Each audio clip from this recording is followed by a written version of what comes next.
Lindenhurst is a village of 27,000 on the south shore of Long Island, New York.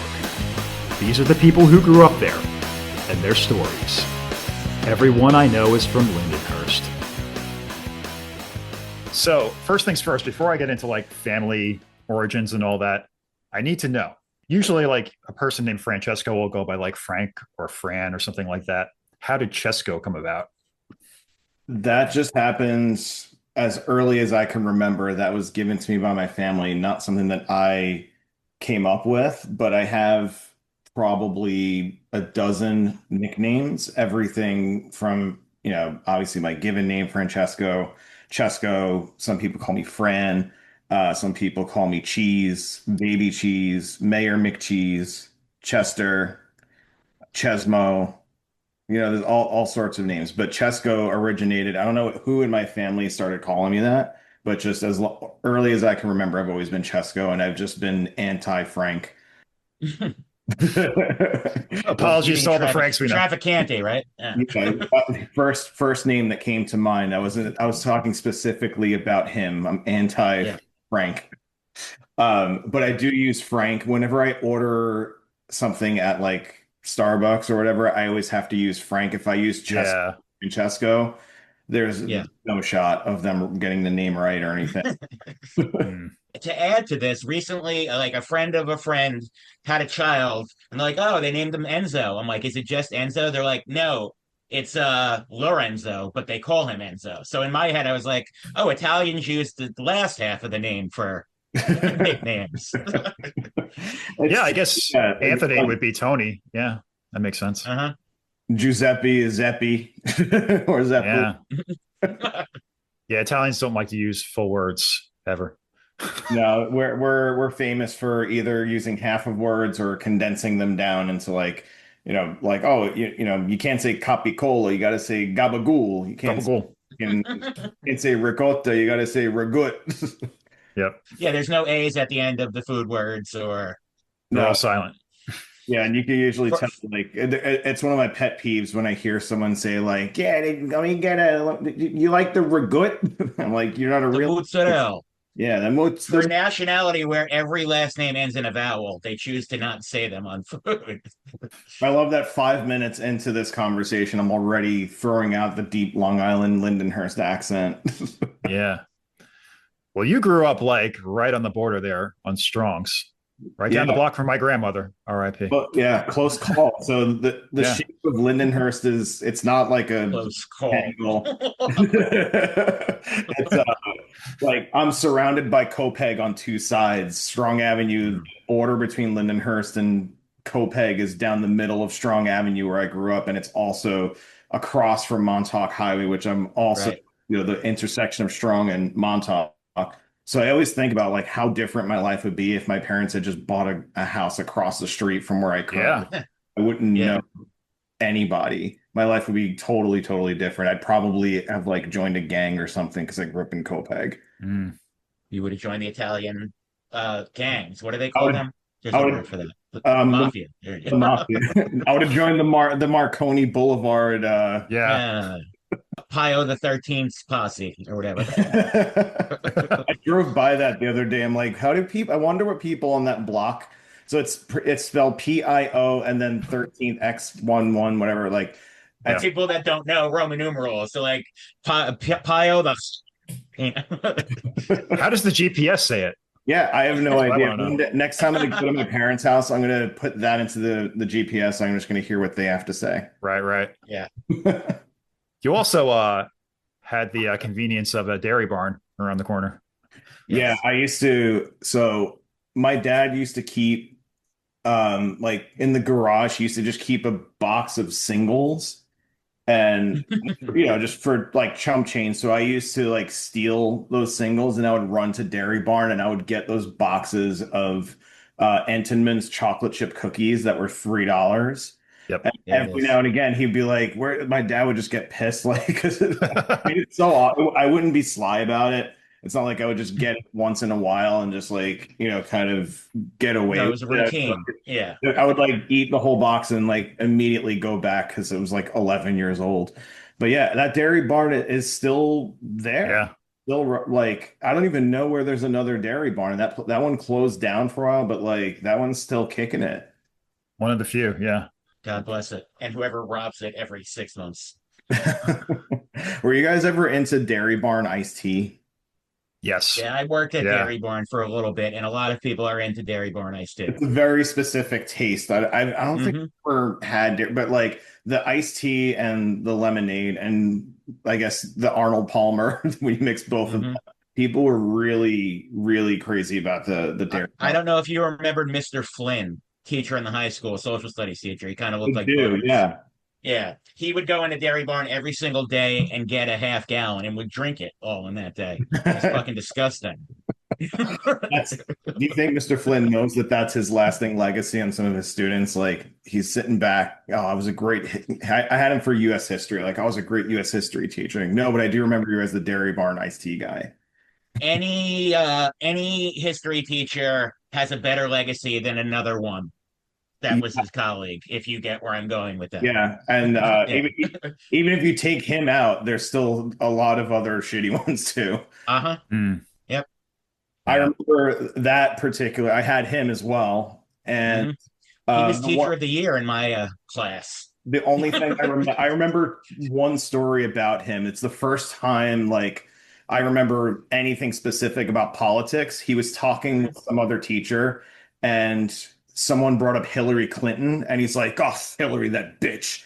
And it was like in the middle of class. It was in 10th grade. So like knowing his story, yeah, like there's definitely a through line between that and like his, Yeah. at least like how I look at it. Yeah. Misogyny. Uh-huh. Yeah. Yeah. All right. Moving on. Yeah. Tell us how the Montesantos landed in Linden Peg. So it all goes back to a boat called the Michelangelo. I'm not kidding, by the way. You know the old trope that like when people say like Italians are off the boat. My dad literally came to this Yeah. country on a boat from Italy. But apparently like it wasn't like it wasn't like a normal thing. I think it was just because he was moving a lot of furniture, so he like had to stay on the boat. But he always tells me like it took 2 weeks to cross the Atlantic. But they initially lived in, I guess, what is now either Ridgewood or Bushwick. It's like kind of on the border. My dad owned a six-family house in Ridgewood, which now like it's off of Knickerbocker Avenue. Now it's like hipster central, probably worth Of like course. over $10 million, but he sold it in the 70s for like That's where my mom grew up too. yeah. Yeah. Star and Wilson. Yeah. It's crazy. Like Yeah. wait, where did your mom grow up? Star and Wilson. My dad was Sorry. near Wilson. He was on Hart Street, so off of All right. Knickerbocker and Hart. And he sold that house in like the early 70s because it was back then it was like really like drug infested. It was just a It's really bad bad. neighborhood at the time. Like as every hipster neighborhood in the city is now, it used to be really shitty and then, It's where the Warriors took place, you know? exactly. So, and sometime in the 70s, my parents, my grandfather lived in Copeg. My dad owned a house in Copeg already, and he decided to look for another house in the area. So even then, when I say like I just barely like just made it, my dad could have very easily bought a house in Copeg, but they landed in Lindenhurst, and the house that they bought on Strong Avenue in the 70s is where they're still at today, so they settled on Lindenhurst because it was at the time it was just like super cheap. It was not like they initially like my dad worked in Brooklyn, but he wanted to move to New Hyde Park or Elmont or like somewhere that's closer to his job. But no, like Lindenhurst took a hold of him once he moved to Strong Avenue. That was it, done deal. What do you do for a living?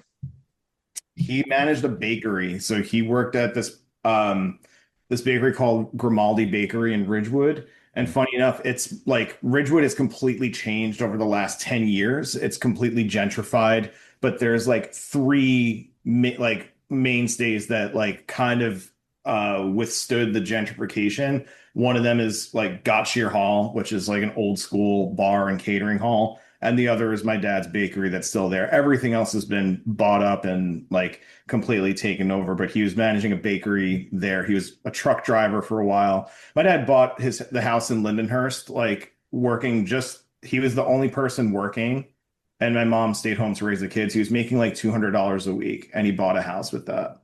And he's like, "Oh, why don't you just buy, why don't you buy a house like there's like $100,000?" I'm like, "Oh, not how it works. Not how it works, Try Bob." 6 or 7 times that. Mhm. Yeah. Okay. And are you the youngest? I am the youngest, yeah. Okay. The youngest, weirdest, definitely like the most different of the family. Tony's pretty weird. Yeah, yeah. My brother Anthony is I very, love him, but yeah. You're the most alternative, quote unquote. Mm. yeah. So maybe weird is not the best way to put it, but Yeah. one that I'm the most like emo, weird, goth, punk, whatever. You're Everyone the else, you're the darkest. what? I'm not Whatever the that's worth. darkest. I'm actually so my brother No? John. No, my brother John is Okay. has a slightly darker complexion than I do, or different, maybe like different complexion. What's funny is that like each of my brothers, we all have like a different version of Italian complexion. Like I have a traditional like Mediterranean Sicilian. My brother Anthony is just like a Goomba. Like my Yeah. oldest brother Joey, God rest his soul, he had the same complexion. He was just very like straight up European Italian. And my brother John is like somewhere between like Persian and like Mediterranean, whatever. So we all have this like different like we're definitely a rainbow family, but It's a spectrum. Yeah. the Italian spectrum or like some kind of Italian cookie. What elementary school does that put you in? West Gates, baby. Westgate's. Yeah. Yeah, West Okay. Gates. My mom worked there. My aunt worked there. I remember, so this is a funny story. I get credited when I was in fourth grade, two of my friends wrote a letter to the New York Islanders, and they got two of the New York Islanders, Todd Bertuzzi, and I forget who the other one was. Todd Bertuzzi was a huge asshole, by the way. Yeah, he Violent, paralyzed someone. violent, They gave yeah, him. He was violent like, player. But he came to my elementary school. I'm miscredited with being one of the students that wrote the letter, but I never correct anybody. There's a couple of kids that went to West Gates who were like, "Oh yeah, Chesco, like you got the Islanders to come to the school." I was like, "Yeah, I sure did," but I didn't. It wasn't me. But I'll take the credit for it. But yeah, West Gates. All my brothers went there. My mom, yeah, worked there until like a couple of years ago. Um, Dave Weckerly went there. Lots of Yeah. it's I couldn't have it any other way. My neighbors on either side went there, but we went to Catholic school. oh, yeah, yeah, yeah. Would you have gone to Bauer though? Like No, we would have went to Westgate's. interesting. Oh, so because Yeah. no one north of Montauk would have gone to Bauer, right? Right. Or I think Montauk's the cutoff. Yeah. Interesting. Weird. So were you really into sports as a kid?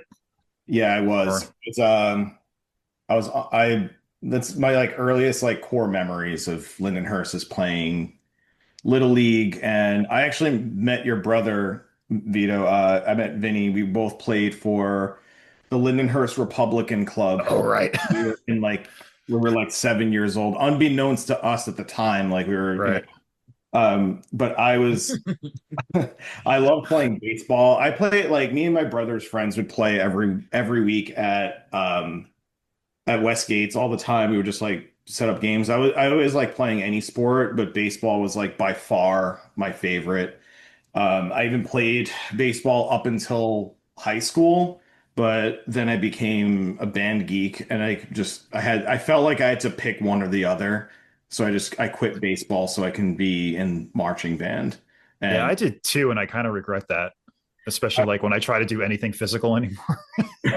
Like I should have played more sports as a kid. what You don't, did you you have a don't pull position? your back out tying your shoes. Well, I played basketball in junior high, and that was like, oh, and I fenced in ninth grade. We had fencing for 1 year. Yeah, You I fence? remember that. Yeah, I would have continued with that, but the coach, I guess, quit. But That's a strictly Catholic thing, isn't it? it was in the high school. Oh, Yeah, it's yeah, in high It yeah. was in school. ninth grade. Yeah.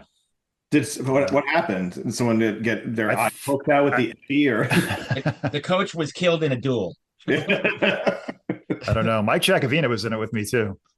Somehow that tracks. Like I like me being into fencing or Yeah. trying it out. Anyway, okay. So moving on in school, when did music come into your purview?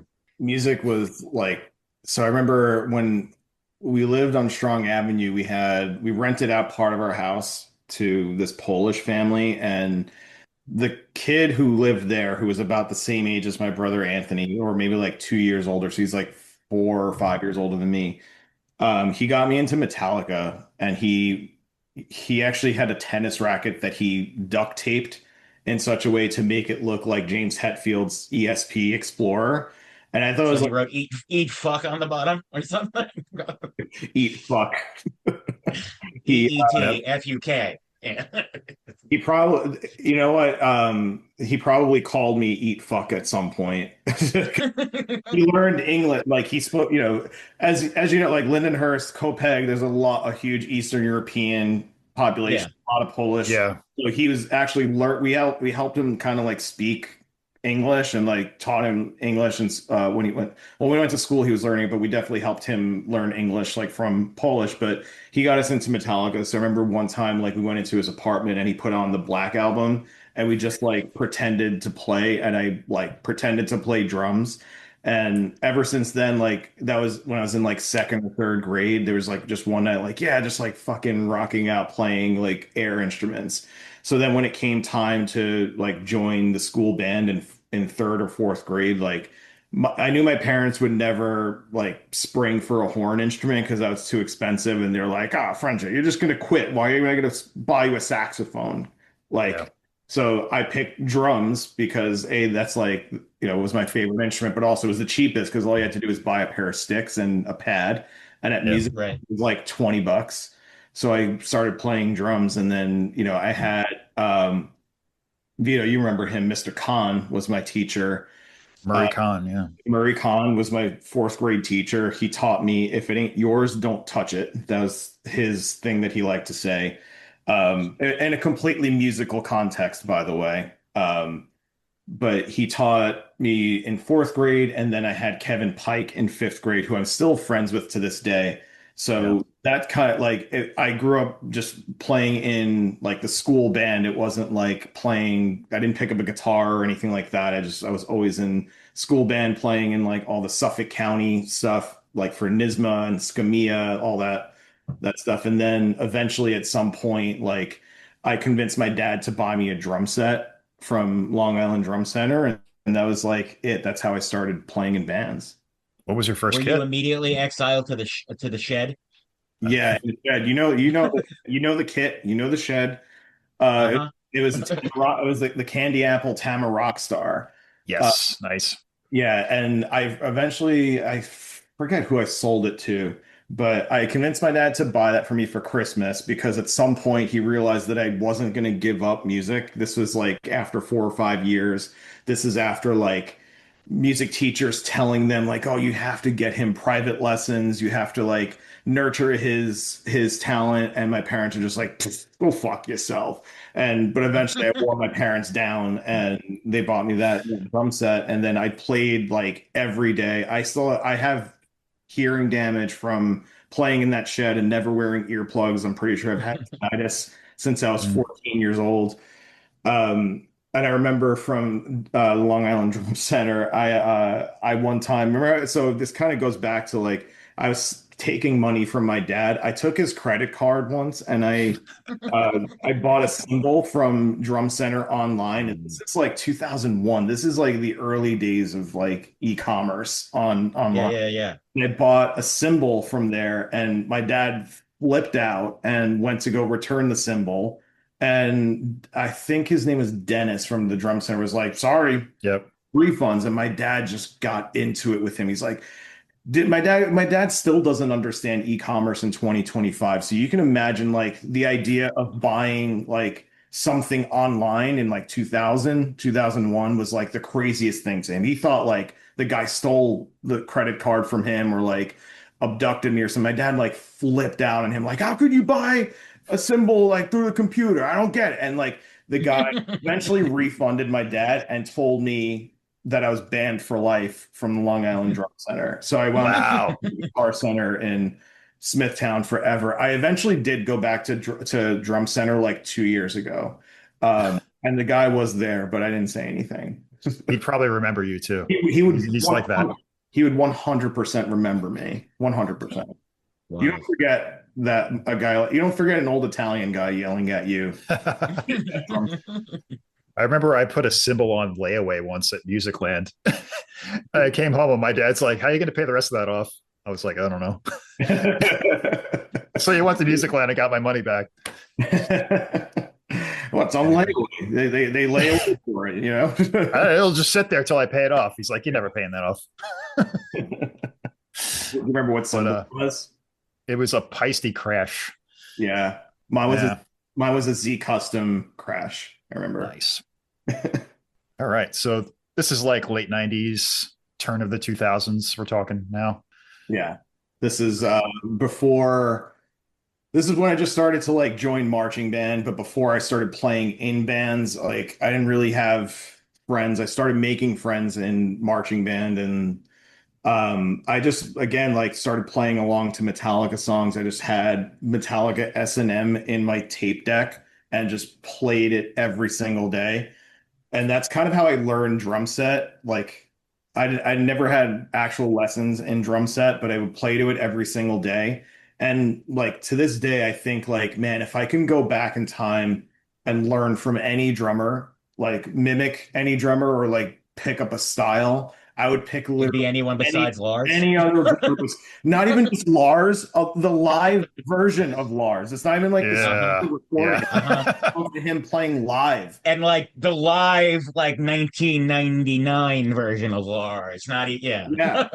So like you know how long it took me to train all of his like bullshit mechanisms? I mean, like hitting the crash on beat 2. Like I just thought that was a cool thing and realized that was like a large like I didn't realize that you're not supposed to do like big snare fills in the middle of a verse or like that timing is important. Like I thought it was just about like all over the vocals, all over the guitar solos. Yeah. His fills are in the middle of a part, not coming in or out of a part. Yeah. So like he did like there should be like I don't know some kind of like class action suit like you see a commercial. Were you influenced by Lars Ulrich? Call this number like 1-800 and like you could to receive compensation or something. But it took a long time to like train that out of me. So my earliest memories of you, I don't know how we ended up playing with you, but I guess your brother was like, "Yo, you guys should come jam with my brother. He plays drums." And me and Drew showed up in the shed and we were playing Creeping Death in the shed. That much I remember. Yeah, that's how it started. Like the chain of events that brought me to like where I'm at musically now started then. Like that was the first time because it was like I started jamming with you and Drew and we started playing pop punk. We had a show that we were like getting ready for. We were doing like the big town. It wasn't like what was it like the not a talent show, but it was a show in the Lindenhurst High School gym. And like my brother was friends with you guys, like, oh, my brother's a sick drummer, you should play. And like in those days, like there was just no drummers, like no one played, like it was hard to find a good drummer. Like you guys know, like once you both like started playing drums and got good, like everyone's like, yo, you want to be in a band? Want to be in a band? Because like no one plays. Still, Joe and Scott were the other ones, and I think both of their bands may have played. Yeah, I think Your Tragic Hero played that, and Scott was in Moving Forward with your brother. Yeah, that played that. and the reunion show played too. They were the big and One True Thing, I think, as well. Oh wow! Which was the girl from Scarab's band, the girl who sings on that From On the Ashes song. Yeah. Which and we used my Tama Rockstar for that. I used I know that we did a Destiny's Child cover. We did Destiny's Child. Oh, and we had Drew's friends. So this is one of my favorite. Joe Bassface. Joe Bassface. So we needed a bassist, and Drew's like, I have a friend that will just come down. I don't even know if he like learned the songs or whatever. I don't even know if we practiced with him. I think he just like. I think once he came to Dare. I remember going to Dare. And you didn't know his name, so it was because it was at the school. I knew it was Joe, but for some reason they were making like laminates for people. Like the people in the bands got like I remember that. Yeah. and they were like, "What's his name?" And Drew gave him Joe Bassface, so they made him a fucking name tag that said Joe Bassface. And it's Yeah, also, we were. yeah, it's when the first time seeing the reunion shows. That was the first show I ever played. Like that was my first taste of like, to me, that was like the biggest deal in the world. Like, oh, I'm playing with, yeah, moving forward and the Seraphim, like with Wackerly and like Yeah. all Yeah. these people that are my brother's age or a little bit older, like going into college or playing in like what I thought were like real bands. Like these are like this is crazy. Actually, that was like what my first show ever like ever playing, and like it was obviously like probably god awful. Not probably, it was definitely god awful. Like imagine like someone had like a recording of it, and we went and listened back. We're like, huh, this is pretty good. Joe Baseface really knew what he was doing. I imagine it would be He awful. was like much better than me and Drew at, his instrument. And Chris sang, right? Chris Schaefer sang Chris Schaefer or stood sang. there and was supposed to sing.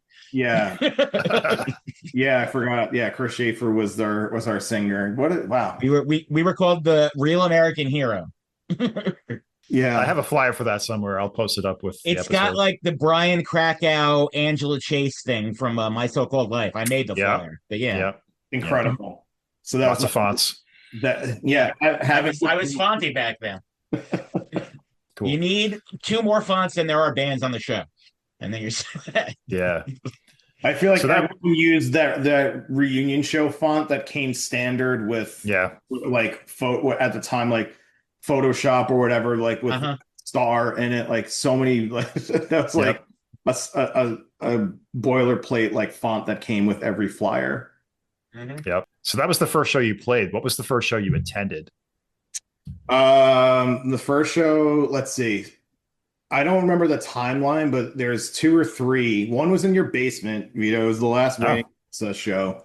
okay. Um, there is the first like I guess show I went to. Well, I went to Life Teen and when Group 86 played. Um, that was one, but the first like show I went to was Catch 22 Pilfer's ASOB at the Vanderbilt. And I There went you with go. a bunch of people that I don't even know who I went with at this point, just like ska kids. But what's funny is there's definitely a lot of people that to this day like oh I was at that show. Like I remember that. Yeah.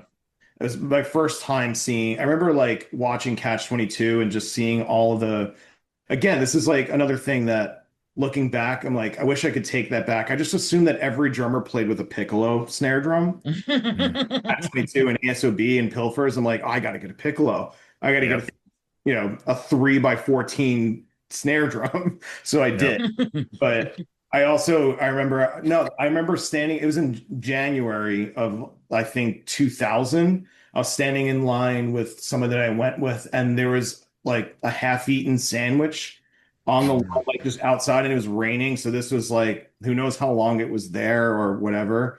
But the kid just took the sandwich and got up and looked around, and like everyone was like staring at him, and he just lifted up the Mm. sandwich and fucking ate it in front of Mm. everybody. I'm like, and then like picked his nose and ate it. And I was like, well, this is really weird, but cool. Like, this is what kids do at ska shows. And They eat garbage outside.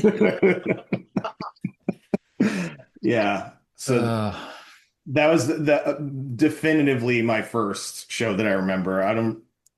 And yeah, there was that. And yeah, it was ska kid. We all have a checkered past. We all do. And anybody who claims otherwise, Fuck it, they're lying. receipts. There are more than enough receipts. So Mhm. yeah. Mine came a little later, but there was a lot of it. Ska got me into hardcore God because got me. none of my friends in junior high, Drew and Dave, didn't want to go to the PWAC. So I found a ska show for us to go to. And we went to that. The day after eighth grade was our first show. The day after the last day of eighth grade. And it was Soon, like a Channel 59 Spider Nick show at the First Church in Huntington. so soon after that high school show, I remember I met my friend Gino. I met Gino. Yeah. Everyone knows Gino. He's He's default. back around, by the way. Yeah, I heard. Yeah. So I think I was the bridge between Gino and Lindenhurst. I was like the Venice. There's those bridges in the Venice Yeah. me. I brought Gino to Lindenhurst, and right around that time, I started playing with him. And when I think Gino, I think ska, among a lot of other things, but like over the years. But that's how Uh-huh. we met was our mutual love of ska. So I started Is playing with him, and I joined a ska band around that time called Johnny and the Supervillains. And some of my favorite shows I think I've like ever played was around that time because I actually got to play at like a lot of the Long Island venues I never would have played at. Like I got to play at Ground Zero and like the Sahara and Mm. Sports Plus, like all those places because you would just get on like the same ska shit, like premarital Mhm. sex and high school football heroes and like kicked in the head and then Yeah. like whatever big headliner where there was like the Slackers or Posters or Scofflaws or something. And we just got to play all these like fun shows with them. And I'm still like friends with some of them to this day, like Dan Mullet, or I still call him Dan. Yeah. Dan Warkin was the singer of that band, still a very good friend of mine. Yeah. So getting into high school, let's take a pivot and talk about your first jobs around town. My first job was working at Waldbaum's, and this actually, this there's a funny story about this too, now that I think about it. So, when I worked at Waldbaum's, so you guys, John, you put on a show I'm at very aware the at Diamonds, at Diamonds, yeah. This the is weird motorcycle coke bar that was at the end of I think Sixth and Street, maybe, or yeah, some one of those blocks. Yeah, where a or bar at least should not. Ninth, I think. But yeah, It was where a bar like there's no reason for, and it was in a house too. It wasn't like a resident, Yeah. the commercial. guy lived there, and then eventually he demolished the bar and turned it all into apartments. Yep, Rest in peace, Harold. Harold's. That's yeah. So He my had like 400 guitars in there or something like that. Crazy music collector guy. That's insane. I had no idea. I thought he was just like some like coked out wacko, which I guess he maybe was. No. Also, I didn't He realize. would bring his empties to Beverage Land when me, Derek, and James all worked there. Yeah. And he was the first guy I knew that really smelled like weed all the time. And he would always talk about his bar. And like one day I was like, if I wanted to have some bands play at your place, he's like, yeah, whatever you want, come in, do it all the time. And I was like, how much do you want for it? He's like, oh, give me $1 out of whatever you charge. So we were like, okay, we'll do $5, 4 bands. Each band gets $1. The bar gets $1 for each person that goes in there. We don't need to make any fucking money, you know? Well, it And was me actually and Vinny five. Corrigan did it. Yeah. It's four It fucking bands for five fucking dollars. it turned out to be three fucking bands for $5 because the band that I was playing in Your Tragic Hero couldn't play because I had to work at Wallbounds. I had taken off like that week to go see 311. And Yes. I was thinking about this like before coming on. I'm like, oh, that's a really funny story. So I'll go back to that. But um, I wasn't like allowed to take off because my strict Italian parents were like, if you get fired from your job, like you're not going to play in a band. We're just going to like throw away your drum set. You have to go to work. So it's like, all right, I guess I'm just not playing the show. And I remember getting mad at you because I was like, why can't you just move the show, John? Why can't we play last? Like at 16 years old, I was just like, why can't everyone just revolve their life around my inconvenience? So Yeah, we're friends. Can't we just make everyone else do what I need to do? yeah, so I remember like I went to work that day. I was really depressed. I went to the show. I was even more depressed. And I got there right as like they were playing Polar Bear Club for the first time. This is like a huge deal. Like now thinking It about was. like It was Head First 2025. Breakers was playing, and then Tommy came up and sang it with them. Yeah. Yeah, like this is like after Silent The Majority. first silent majority thing since silent majority. Yeah. Yeah, since their last show. So like Yes. huge deal and I felt like terrible about it ever since. But going to see 311 like because I remember like somebody like posted about it, like you would put like people still remember that detail of like going to see There 311. was some sort of live journal post about it somewhere. As there usually was. I posted a lot and I complained a lot. You know? But But it was not a 3 band show. We put on maybe tomorrow, Tom Serpa and Brian Davis's band at the time. It all worked out. But the image okay. of the flyer from that show still says Your Tragic Hero on it. Well, that's the tragic part about the Yeah. band. But Plenty just of tragic things about that band. put a bow on that, like I'm glad I went to see 311 because I wound up going with a friend of mine who sadly had like taken his own life like a couple of years after that. It was Tom Matthias. I went with Yeah. him. So thinking back on that, I'm like, wow, that's like a core memory that we had. I went with like Dave Hamilton and like a couple of other people, but like having Dave that, Hamilton at a 311 show? That's yeah, weird. that's crazy, out of character completely. I know.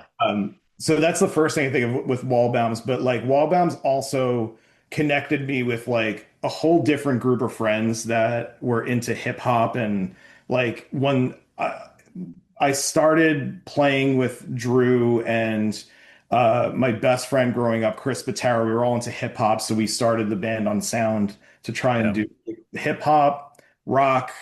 What we wanted to be 311. Like 311 was a really big part of my life in high school. Still is. I actually was considering going to see them last week. I was too, but the tickets were crazy for this one. Yeah, still, they're still living and rocking, right? Yeah. But I met like all these like kids that were from like Brentwood and like they were all into like hip hop. So there was this like weird coming together of like us white kids playing our version of like corny ass like white boy hip hop rock, and then like all these other like dudes like black kids, Spanish kids, like Hispanic, Latino, like all races, all like just everyone coming together and like playing hip hop, and just people that you never would have put together in a room just becoming friends. And we wound up like, because of Unsound and because of Wallbounds and working together, we got to just like go to these like crazy parties and hang out with like just crazy groups of people. It was just like such a wild time. So like working at Wallbounds was, it's so weird looking back on it, but it really was the thing that kind of like springboarded my entire social life in high school, like meeting all these people and Vito, our band's playing together when you were with A-Life, Yeah. just like all the shenanigans that like came about Yeah. from playing hip hop shows on Long Island. It was just a lot of fun. For the uninitiated, Lindenhurst at the time happened to have not one but two like rock hip hop hybrid bands going at the same time. And I guess the only thing you could compare it to on Long Island is like Harold's Trousers, which your brother Anthony eventually became friends with what's his name? The manager guy. Mike Katz and Yes, Paul, exactly. they were Yeah. roommates. All roads lead back. Yeah, like if you're that's the lesson here, especially back then. If you tried to play any kind of like hip hop on your rock and roll instrument, you would find your way to each other. It was kind of Mhm. Yeah. like you just all knew each other because it took guts to do that. It was like For every sure. it took guts to be compared to Linkin Park in the face of like hardcore kids that like really Yeah. shunned that band, and to be What's hilarious now is hardcore bands are fucking covering Linkin Park. there are band there are bands that like they this was one of the wildest things to me, like when Sainthood Rep started touring, was like how much bands like younger bands like 10 years younger than us, like they idolized Linkin Park, and not in like an ironic way, like we wouldn't Yeah. No, that's like what got them into fucking whatever. Yeah. that was their bridge into like emo. Like Linkin Park got them into like I don't know, like the story so far, and like got them into Warp Tour, and then Uh-huh. I was just like, wow, people really actually they like Linkin Yeah. Park. We might have talked. My band sounded exactly like them, so I mean, it's similar to like Nirvana for our generation. Like a punk dude 10 years older than us would have been like, this is bullshit. yeah, because at the But time it was like, oh, this radio MTV bullshit. yeah, And but that was our entry point. yeah.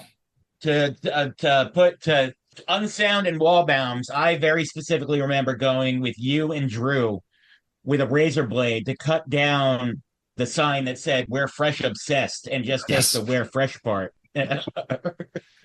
I remember that. And I'm Yeah, going to assume that the fate of that sign was it was either it was in the studio that burnt down, or if it it's somewhere in Jeremy's garage. yeah, or someone still has it somewhere. Yeah, But yeah, and I forgot about that. The We're Fresh Obsessed. Yeah, like yeah. uh it was also the only time I've ever had a party at my parents' house. It was during the time I was Uh, working at Wallbounds, and I invited a bunch of people from there. You guys may have been there too, or like, but I remember because like it was, but we had like the house to ourselves, and the singer the rapper in my band, Chris, he was deathly afraid of mayo, so I brought like the wall-bound version of like the squirt mayo, and I got a picture Yeah. of him like posing with me squirting mayo all over him. Uh, Jesus. yeah, like it was just an awesome time. Like, and my shed was involved too there because I remember like after I did that, I ran into my shed and he squirted me with mayo in my shed. So I don't- I also remember it might have been the 4th of July or like a day where like I graduation party time for when me and your brother graduated high school, but you guys played two shows in a day. You played Capo's house and then you played Gino's house.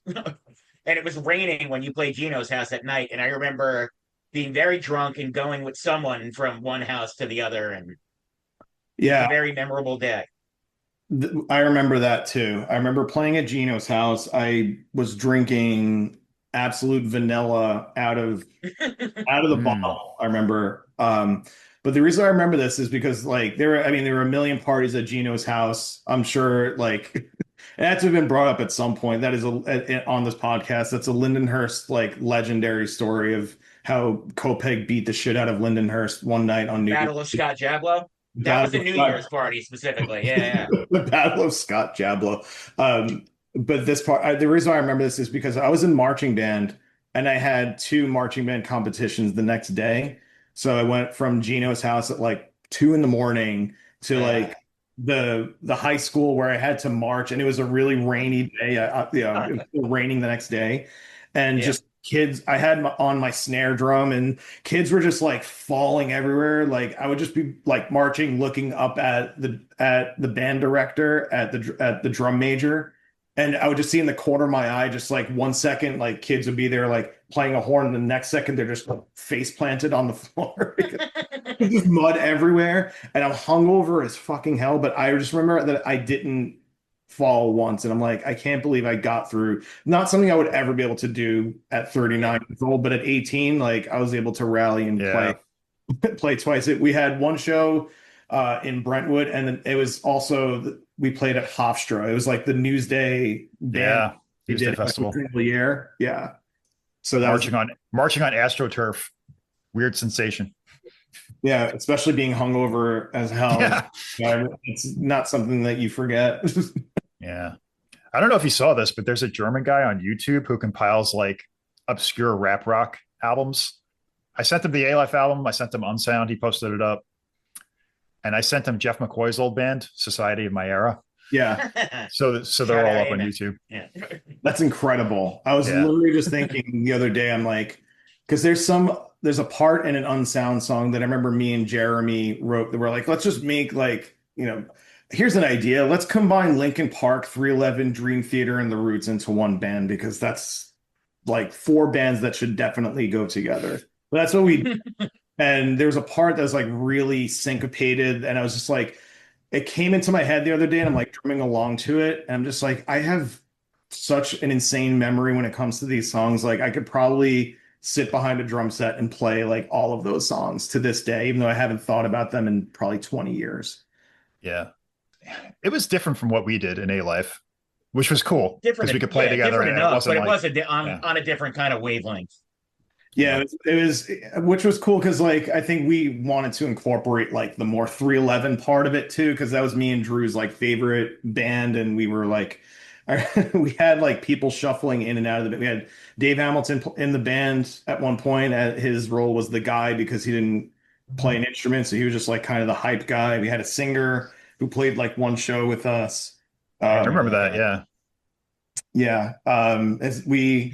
I don't remember his last name, but we called him Nick McBitchass one time because we couldn't remember his last name. So if happens to listen to this, Shout out Nick uh, McBitchass. The real Nick bitch ass, I can't even say it. Nick bitch ass is listening to this and he's like, I wasn't in that band.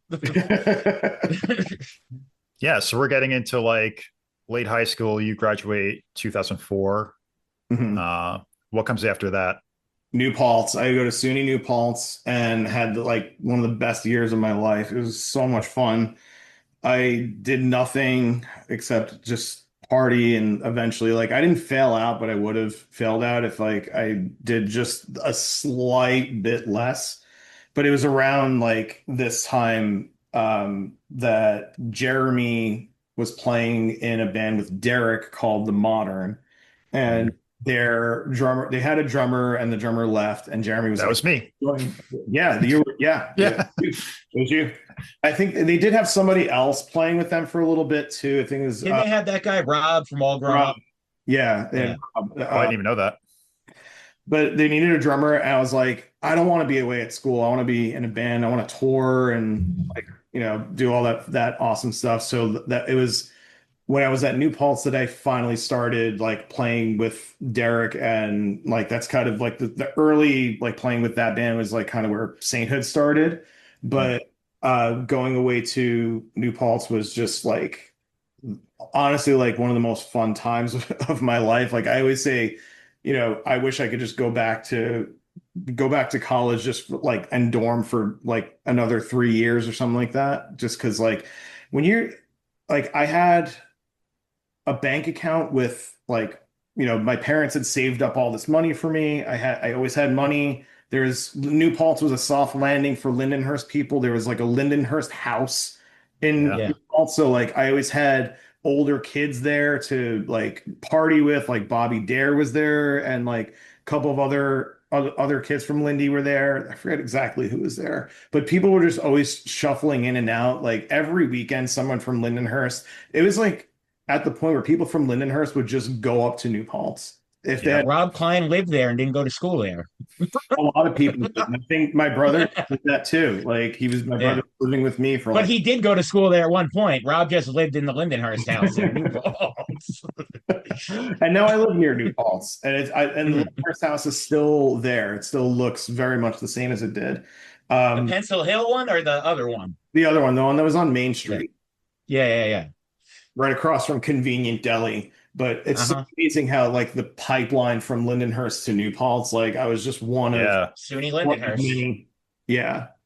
But I went to school for English, and I realized like really quickly, that's not for me at all. I wanted to join a band. I wanted to tour, and I did join a band, but we didn't tour. But I did drop out of New Paltz, so at least I got that going for me. Yeah. So you did that EP with the Modern, and it kind of just fizzled out. Yeah, it was because what's the nice way? It wasn't good. Your Let's words, just be not honest. mine, man. No. Yeah. Not just my words. It sucked. It was not a good EP. It was just not the right sound for us. Like I think, but it was like really crucial in like me and Derek figuring out essentially like the musical partnership that we wanted to have, and like how we wanted to start our band. Because at some point, like we were playing with the Modern, and Dave Weckerly was in the band, Jeremy was in the band. They both either left or got kicked out, and then James McAuliffe was playing with us. um, Initially we were playing like those songs, but we all realized that we loved Mogwai. That was like our shared favorite band. So like, let's just play like Mogwai style songs. So at the end of like the Modern, and like right before James got like super ill and was in the hospital and like getting treated, and before he passed away, we were playing like real Mogwai style songs, and that was like the precursor for it. But that's kind of like what led me to being in that band. Was like I never would have joined that band. I never would have like played with Derek. I never would have played like in Sainthood or had any like whatever I've been doing for the last 20 years musically would not have happened if I had stayed at New Paltz. So like definitely a blessing in disguise. Yeah. And I also met my wife because of that too. So Okay. if I had, it was like completely by accident. So it was like I had left New Paltz like that summer. I was like, me and Derek are gonna play in a band. We're gonna tour. We're gonna do all this stuff, and I need to get a job. So I went to like I was randomly driving around, and I remember that Starbucks in Bethpage was hiring. So I went there, and I like applied, and they called me for an interview. And this is like 2005. I didn't have a computer, so this is like pre like MapQuest. This is like I was just like, long story short, I got lost, and I went to the Stewart Avenue in Garden City. Garden City. Yeah. Gotcha. I was driving up and down looking for Starbucks. I'm like, I missed the interview. But Empire Discs was over there. So I like drove to Empire Discs. I sat in the parking lot and I was just like contemplating whether I should go inside or not. I'm like, I should just go in and ask for a job.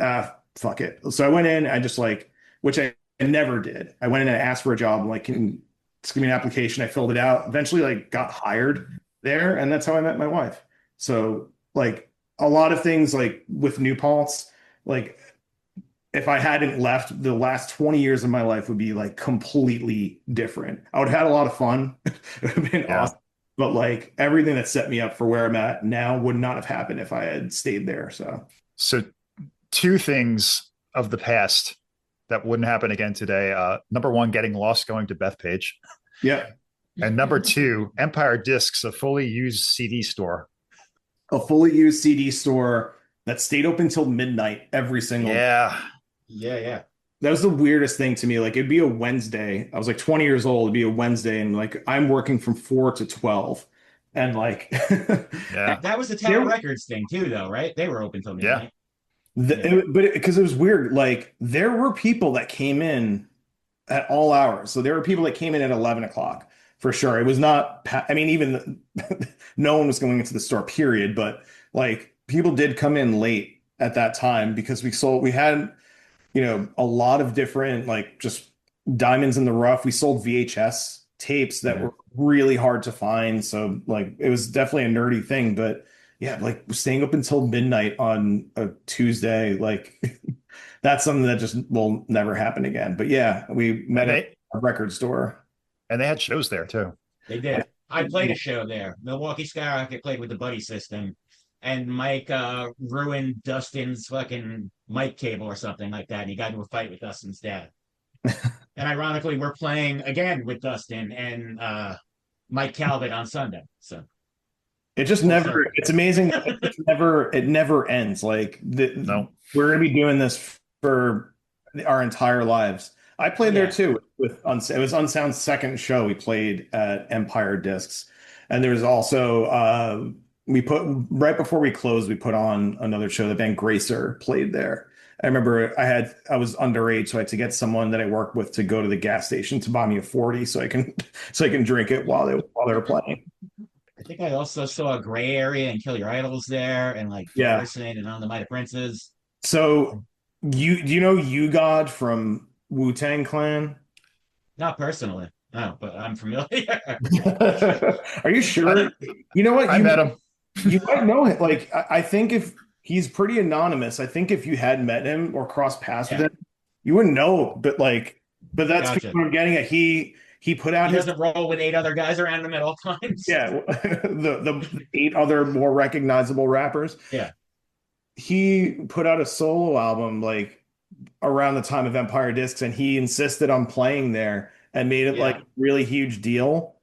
And like he had like a stage brought in and like his whole entourage, and they sold tickets forever. They promoted the shit out of it, and 9 people showed up. He played that show that you played with, Naughty by Nature.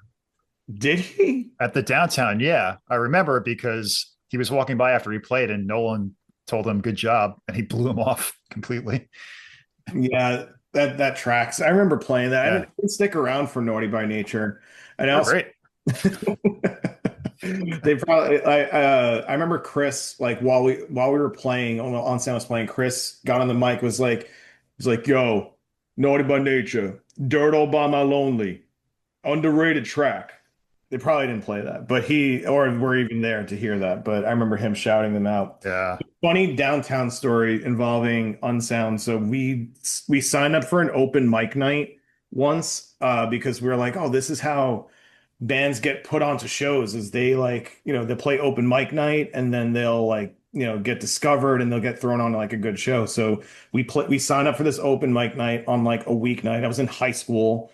I had my brother come with me, so it was okay for me to stay out late on a school night, but we signed up and we were like the second to last act to go on.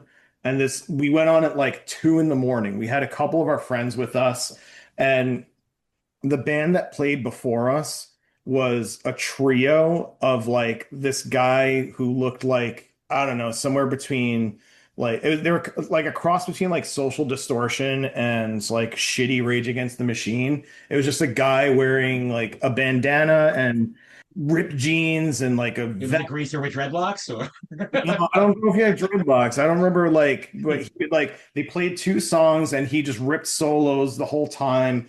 And at this point, no one's there except us and that band and like our friends and this guy's girlfriend who is equally like dressed like rocker chick, like same yeah, fucking aesthetic. As soon as they're done and they're walking off stage, this girl just looks at all of us and she's just like, "Yeah, whatever, whatever." Just like trying to like really put some shade. Like, who are these guys? You're gonna follow that up?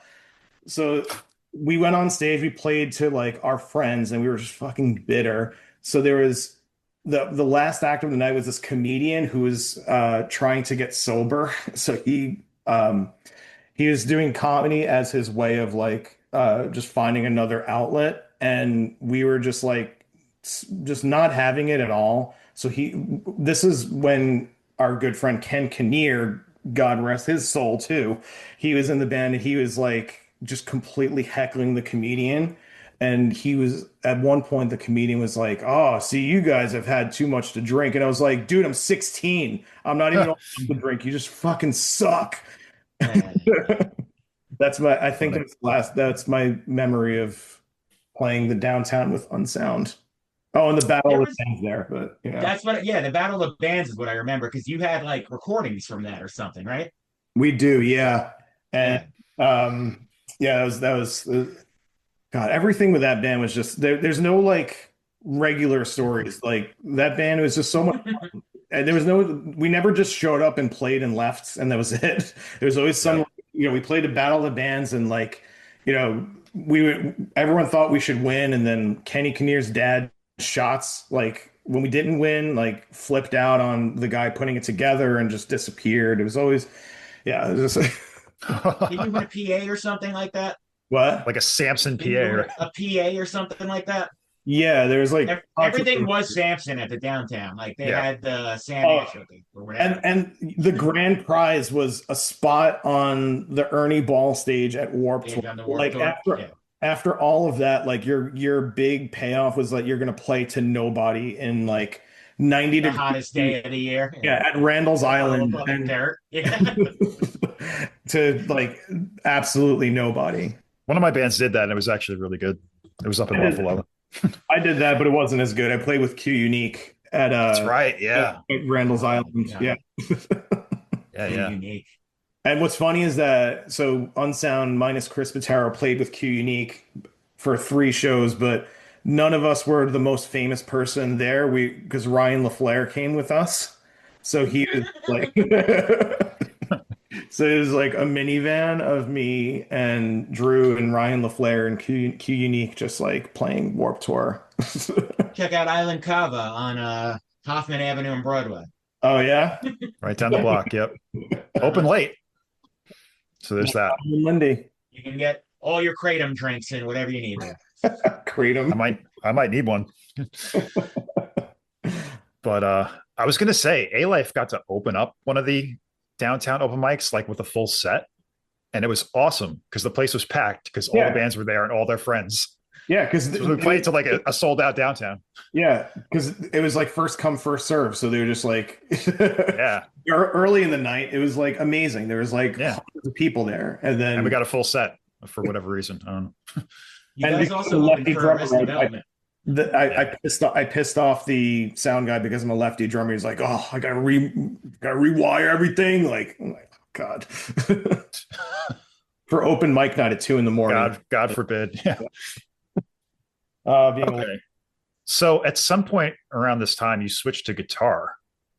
yeah. When did you pick up guitar in this genre? Around that time, like honestly, I would always borrow someone's guitar and play it, and then it was around the time of like playing with Derek and the Modern that I decided like I actually want to play guitar. So what honestly what really changed me like when I started working at Empire Discs, That's when I really like my musical taste. It was somewhat at college too, but when I started working there, my musical taste changed a lot. Like I discovered My Bloody Valentine and I discovered Sonic Youth. So like I discovered Loveless and Goo, and I was just like hearing those noises that were happening. I'm like, this is like insane. I want to make noise like that. Like I Mm. playing drums is awesome, but I want to actually do. And same with like Mogwai. A lot of I just noticed I was gravitating towards bands that were just like you didn't have to be great at guitar. You just kind of had to know how to be creative with it, and that really appealed to me. So I was like, I'm just gonna start playing guitar. I'm gonna buy pedals. I'm gonna start like just making noise, like and being weird with it. So I started writing songs with guitar and like never had lessons or anything like that. I just kind of went with what sounded right. I always had like a background in theory a little bit, and I always kind of knew chords, but yeah, it was around that time. And when I eventually bought Derek's old from him, I bought his old Les Paul Studio. No, it's Les Paul Special. It was like one of his first guitars, and I just bought it Is off it the him. wood one? Yeah, it's the wood one that He we. got that from Eddie Reyes or whatever. Yeah, Yeah. it's been passed around from a lot Uh-huh. of people, and very recently, I actually so around that time cracked the headstock. The headstock was cracked forever. It was just sitting in my garage. I eventually had it completely restored and gave it back to him. So it's still around. We used it on Sainthood recordings. That guitar is still alive and kicking. But yeah, it was So most. this was going to be my next question. I've seen you play guitar dozens of times. You play right-handed? I play right-handed, yeah. So this Okay. goes back to remember what I was saying before about learning drums like the wrong way. Um, Yeah. I used to play along by watching like bands on MTV, and I would just like watch like mimic them, but I didn't Yeah. like mirror. I just mirrored them. So like I started just naturally like air drumming with my left hand and like leading with Yeah. my right. And I'm not left-handed. I just learned how to play drums left-handed, and I never Gotcha. really like I never learned how to play righty or never cared to. I realize like I'm like the backwards Ringo Starr. Like Ringo Starr Gotcha. he plays righty, but he's left-handed. So it creates this like unique way of playing where he leads with his right hand, but he's going like across Yeah. the it's kind of like what I do. But no, I've always played righty guitar. I assumed you were a lefty. No, I'm There's no excuse ambidextrous for why though. you're fucking weird. Yeah, Switch hitter. yeah. Hey, Yeah. Okay, so that's the beginnings of Sainthood reps. So we're talking like oh 07, oh 08 at this point. Yeah, this I started just writing songs and I was like I showed them to Derek and Derek was like, "Yeah, let's start playing." And we just started recording. We recorded with Mike Sapone, who lives by the Bethpage Starbucks. That was where I initially got the idea to go there. He is he still over there? So with all the Milwaukee Skyrocket stuff we've been doing, I recorded with them there, and they recorded their other recording with him at his house. We were wondering, A, does he still live there? And I mean, I guess that was it. We were wondering if he still lives there. We were looking for pictures of the studio or house as well. he is sort of still there. He's been trying to sell his house. It Uh, was his mother's house, from what I remember. Like his yeah, mom lived there he too, turned and in the base. he added a bunch of he added a bunch of space to it to record bands and have like a That's studio what I figured. here. But Yeah. yeah, he's basically like he's just recently recorded with the bassist from Sublime and is doing like um another artist named Slowjoy who's like a like really became prominent during like the TikTok era, I guess. But yeah, he's kind of still there, but kind of not. I'm not really sure. But yeah, that was kind of how it's kind of how Saint had started, and it was we started recording with Sapone, just like, hey, I have a bunch of songs, let's just start playing them, and they were very much like a continuation of what I was talking about before with like Mogwai, and we wanted to add like, you know, Derek was playing with Brand New at the time, so we're like, let's just record with Sapone, like let's play with Brand New, and then it'll just that'll be it. We'll just fast track our way into playing big shows and just not have to do all the bullshit. And that didn't work, but Yeah. that's kind of like the mentality that we had at that point. Yeah. Uh, but yeah, it was like just a whole other experience playing guitar and singing, and because I had never done either of them, I just like picked up singing, picked up playing guitar. the learning curve is insane. Like it's so tiring. It was just it took a long time for me to really kind of understand how to do both at the same time, let alone like do each individually. So yeah, it was tough, man. Jumped right in. That's the only way Yeah. to do it is like I'm just gonna do both of these at the same time. Like yeah, I thought it would be a lot easier to be honest. Like because I was very good at drums. I just picked it up very easily. I guess maybe because I was doing it at such a young age. Maybe it's because I Yeah. learned from Lars. I learned from the best. Like, maybe that's why Yeah. I just played Metallica and started singing like James Hetfield and doing like anthemic grunts and Yeah. Yeah. stuff like that. But Yo hos. it's but the only way that I was going to learn was like by playing, hitting the road and playing these songs and just playing in front of people. And it sucked, man. It was really, really hard. I was playing some really bad shows and like I knew I was bad. I was like singing and I'm like, I know I suck, but I can't just like not do it. I can't just get off stage and be like, sorry, y'all. Like, I mean, Yeah. You're not going to get yeah, better if you stop. I could have. Yeah. There's been plenty of times where I wish that would like other bands would do that, and I would have been really. I would be like, you know what? I appreciate that. Thank you. That's happened to me in job interviews too. Like a couple of years ago, I was interviewing for a job, and halfway through, the guy was like, "Listen, man, I'm going to stop you there. This isn't the right fit." I was like, you know what? You're right. It's not. Thank you. So I think that's something that bands should just do more. Like if they don't have it, just stop. Just get off. You don't need to see the rest of the set. But back then it was like, wait, I have to really like get through these sets. I have to really like the only way to really do it is just to keep at it and like keep cutting your teeth with it. And I'm still working through it. I'm still trying to find a way to be good at guitar and vocals. Hopefully someday I'll get there. I'd imagine like the inherent problem with that is like you can write a song that's great on guitar, but then when you try to sing on top of it, that's like a different, you know what I mean? Like either you have to write and sing at the same time, or you have to like write parts that are playable while you're singing, if that makes sense, you know? I, so I usually lean towards the latter of what you said. Like Right. I generally I just had a bunch of my guitars set up, and the guy that I brought them to was like, I can tell you're a rhythm guitarist because the first five frets are completely worn out, but the frets are Yeah. completely untouched. And I was Yeah. like, Yeah. I don't shred. I'm not fucking Joe Satriani. Like I just Yeah. play rhythm stuff. Like so I play a lot of like yeah, I play a lot of chords and I try to make it as easy as possible for, and same with like my pedal board situation. I try to make that as, as simple as possible. This way I'm not just like toe tapping like while I'm Yeah. playing. Tap dancing around. But I notice that when I record vocals, a lot of times I have to actually mimic like playing air guitar because Mhm. it feels, it's like muscle memory. Like it feels natural when I start like playing air guitar. I can get more energy and like better performances that way versus like if I'm just like standing there and singing static because I'm just so not used to it. So like, You see a lot of singers actually like wearing the guitar while they're recording the vocals because they need that feel, you know? yeah, like it's muscle memory. It's just Hmm.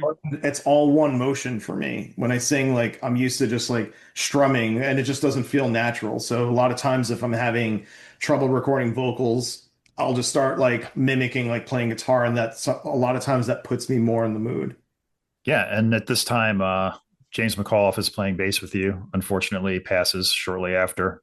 Yeah, he is like still to this day, like just as a person, like one of the funniest people, but also just the way he played bass is like still to it's the way I play bass.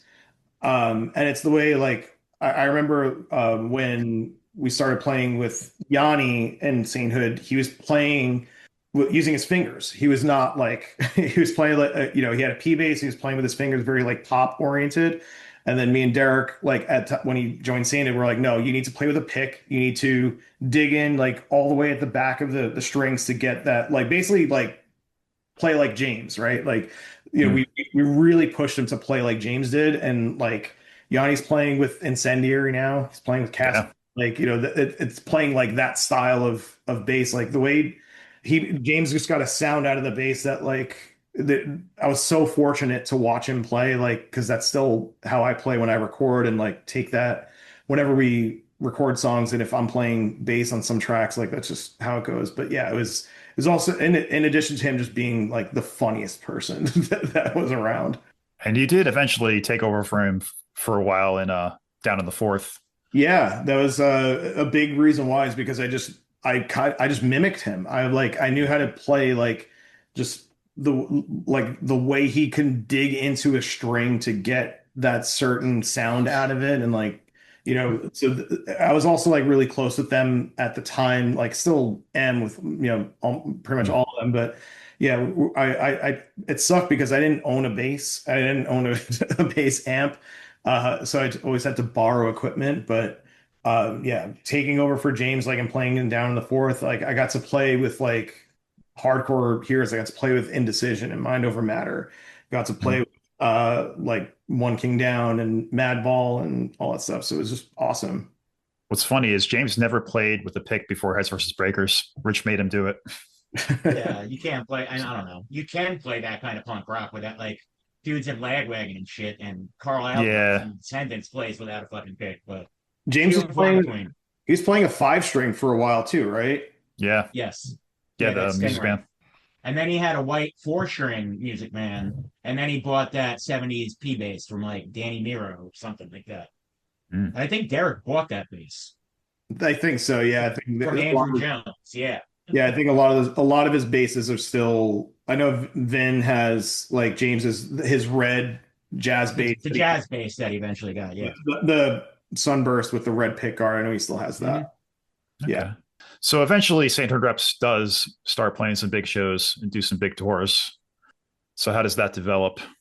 Yeah, we put out one song.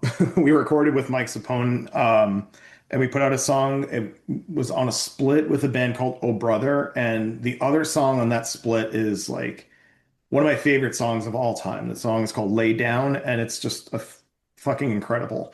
So we put out this split 7 inch, and it gets discovered by a dude who was working at Tooth and Nail Records at the time. His name is Jordan Butcher, and he's still a very good friend of ours. And the record that we just recorded, all the single art, all the artwork, he did that. He's still very much in the Sainthood orbit, but he discovered us at some festival and like brought us to Tooth and Nail. They signed us like pretty much on the spot. And they gave us a lot of money to record our first album, Monoculture. And someday maybe we'll recoup that. But Yeah, we did not come anywhere near recouping that. But it was incredible because we're talking about like, all this stuff about me picking up a guitar, me learning how to sing, me like, figuring out how to play and engage with the audience and just be a performer. And next thing I know, I'm recording like a record at Sapone's studio that it's like completely like professional and doing vocal takes and like doing like an actual record. And like, this is wild. This is absolutely crazy. So we put out Monoculture, and from there we had like a booking agent. We just had, connections. We had, we pivoted our sound from like sounding like Mogwai and Explosions in the Sky and bands like that to like we discovered Jesus Jesus. Lizard, right? Yeah. Yeah, and we started to like incorporate that into our sound. And at that time, like, that was something that Tooth and Nail really gravitated towards. They were like, we really want to go back to our roots. Like we used to have bands like Starflyer 59 and Me Without You mm. and like all those bands, and we want to like really bring it back. So they brought us on, and we released the record. We did a couple of tours off of it because like, at the time just being noisy was it really worked well for us, but it had like a short lifespan because at some point it just dried up.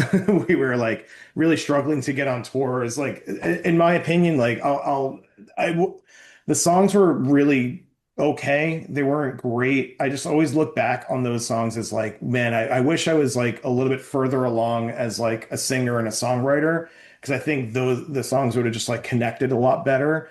But we just kind of went into the studio with this like real collaborative, like we're just gonna not really worry so much about what bands we want to sound like. We're gonna have our Jesus Lizard song, but we're also gonna have our song that sounds like Tom Petty. We're gonna have our song that sounds like Color Revolt. we'd have our Nirvana songs, and then like our Young Widows. Like, we just didn't really care. We just wanted to do like what sounded good to us at the time. And to me, it wasn't like the most cohesive way of doing it, but it did get us like enough attention to where it was like, wow, they're doing like this really cool like Jesus Lizard Young Widows thing, and that bought us some time. But at some point, it was like we just really couldn't escape the bands that we were playing. We were playing with a lot of like emo-ish bands, I guess you could say. We were playing with like a lot of Spute and Balance and Composure, like Tiger's Jaw, Pianos Become the Teeth. So we noticed that like a lot of the monoculture songs didn't really fit in with that crowd. So we were like, when we decided to like, go back and write our second record, we wanted to make it sound more like something that would go over well with those crowds. And spoiler alert, it didn't really.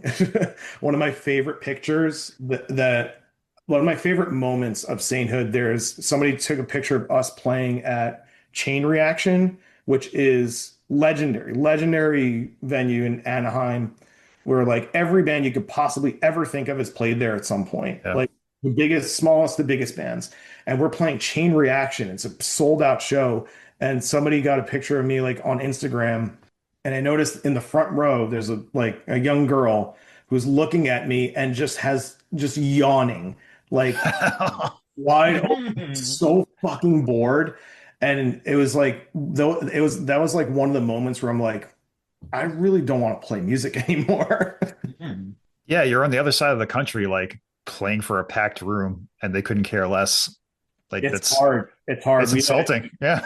It sucks. It just goes to show like it doesn't matter how much you put into it, how much you believe in the music you're creating. Like if it either connects or it doesn't. We've seen it so many times with so many great bands where it's like we've always kind of carried that moniker of like your favorite band's favorite band in a lot of ways, but just never really connected on a wider level where, we got enough like decent tours, but yeah, it's just a thing that didn't Yeah. happen the way we thought it would. Yeah, I've been thinking about the band's band phenomenon a lot lately. Have It's really a thing. Like your Sunny Day Real Estates, who are like, to us, should be the biggest thing on earth. you seen videos of them Yeah. playing at, I think, Sound and Fury, I think it was, or Sunny Day played Sound and Fury. I forget No. That seems wrong. it was a festival that happened within the last month. It was a big hardcore festival in California, Okay. and kids going nuts for them. Like you could see it in Jeremy Enig's face, like the band, like they're just like, what the fuck? Like kids stage diving left and right. Like if you didn't see the band, you would just assume that like Turnstile was playing or something like that. Yeah. People, the way people were going nuts for the songs off of Diary. So that was really cool. Love that. Yeah. Like the way kids love Deftones now. Like I was just going to say 30 years Deftones are into their as fucking career. bigger than they've ever The been. Yeah. biggest they've ever been. Yeah. Yeah, it's because so many bands have ripped them off. Yeah. They're like Sure. they're the genesis of a lot like this whole grunge gaze sound like the cross section of emo, grunge, new metal, and Your doom gaze or whatever, all that Yeah. shit. Yeah. Yeah. Deftones is the genesis of all of that. So They were like, doing it 20 years prior. Yeah. and it wasn't just like a niche part of their sound. Like their biggest, like Be Quiet and Drive Away is like that could be a million bands now. They're like Yeah. all the bands that we kind of like are playing with or we see or they're like blowing up. They're taking like that sound, just the whole Y2K thing, Yeah. it's like kind of blowing up again. But what's crazy is that like with social media, it just completely changed everything with how you like conduct yourself as a band and touring. Yeah. You don't even have to tour anymore. You could just, as long as you're creating content like on a consistent basis. So a good example is like, we played with this band called Split Chain a couple of months ago. And if you look them up on Spotify, they're on Epitaph. They're getting on tours with A Day to Remember. They're on another, I forget who else I forget who else it was, but like a huge band. Just like not Knocked Loose, but like another band that's like on that level, like Pierce the Veil or something like that. But like getting these massive tours. and their songs have millions of plays on Spotify. But when we played with them at AMH a couple of months ago or whatever, like there was like maybe 20 people watching them. And it's Mm. supposed to Yeah. show like the way like people consume music now. It just doesn't. And then like obviously you have the turnstiles where it's like a thing to be at the show. But for a lot of Right. bands, unless you're at a festival, like it's Yeah, yeah. really much of a reason to see these bands. You could just consume them like through social media. Yeah. Weird times. Everyone just needs to be managed by Vitalo, right? That's how that works. He's managing the two biggest bands. One of his bands Yes. is Turnstile, and the other band, Knock loose. they're going on tour with Metallica and Gojira. So he's Okay. doing okay. Hey. Yeah. Don't think we'll be getting a backtrack reunion No. anytime soon, but Maybe we'll get a Vitalo reunion. That was that band's name before it then, right? At best or whatever. he wasn't. Yeah, he wasn't in. He was just. It was named He after was him. not in that band. They named it in tribute of him. Yeah, I was like, oh, Vital, that's pretty cool. It's literally what it was. I asked Chris Smith about it like a couple of weeks ago. Yeah.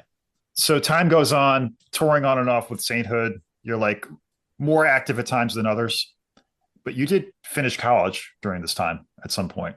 Yeah, I got my degree in political science at Queens College. Like, in a lot of ways, really like shit. I fell in love with like Bernie Sanders around that time, and that's really kind of shaped my entire political ethos up until now. Like, Queens College is obviously a very, very liberal school. So, like, I always knew that it was something I was always passionate about. But yeah, I went to Queens College. I got my degree there. Took time off. I remember like one of the semesters that I was there was like during Sainthood's first tour ever. So I had to rearrange all of my finals to be on the same day. So I took five finals in a row, and Jeez. then got in the van, and we played our first show in Detroit. So eventually I was just like, I gotta just finish. I just want to tour and like whatever. But yeah, after Sainted's second record, we kind of like would say like went on hiatus. We just, we're doing other things, we're pursuing other projects, but I eventually decided I'm like, you know what, I want to go back to school and get my master's degree, and I want to go into public administration. I've always just felt like I belong doing something political, or I've always been drawn to activism. I spent one semester pursuing that, and then I decided I'm like, "Ah, man, I don't think I could actually do this." So I actually went to NYU to pursue marketing, because I was like, you know what, I need to do something that's like, I need to start thinking about like career and what I'm going to do long term. So Yeah. went to school for marketing, and I've just been working marketing jobs ever since. Uh, that's the long and short of it for the last like 10 years, just working at startups and doing all sorts of digital marketing. But initially what drew me to it was like, I get to be, creative in a way still. I get to, work as a writer and an editor. I get to do graphic design and stuff like that. But I also get to put, what I learned in school. So, that it was always like, all right, I need to do something. Activism, that's always going to be there for me. Politics, like, and being passionate about that, that's always going to be there. But I need to do something that's actually going to pay the bills. So Yeah. it landed me there, and still paying for it to this day with nasty student loans. Real quick, you're saying other projects. Queens College sparked my memory with this. When and how do you get involved with Weed Hens? Oh wow. So obviously, like, I knew Nick and Laura for a while. So at Empire, we worked with our buddy Josh, who was Yeah, playing drums in that band. right. And when he left the band, I was like talking with him, and he suggested me to Nick. So we were like, all right, let's just start. So it's just me, Nick, and Laura. We were a three-piece at the time. They were both playing guitar. We rented out a studio and just started writing songs together. Then we brought Pat on board to play bass. I played with them for a bit, and then I quit because like, oh, Sainthood's doing some, big things. We're, going to Mhm. tour and whatever.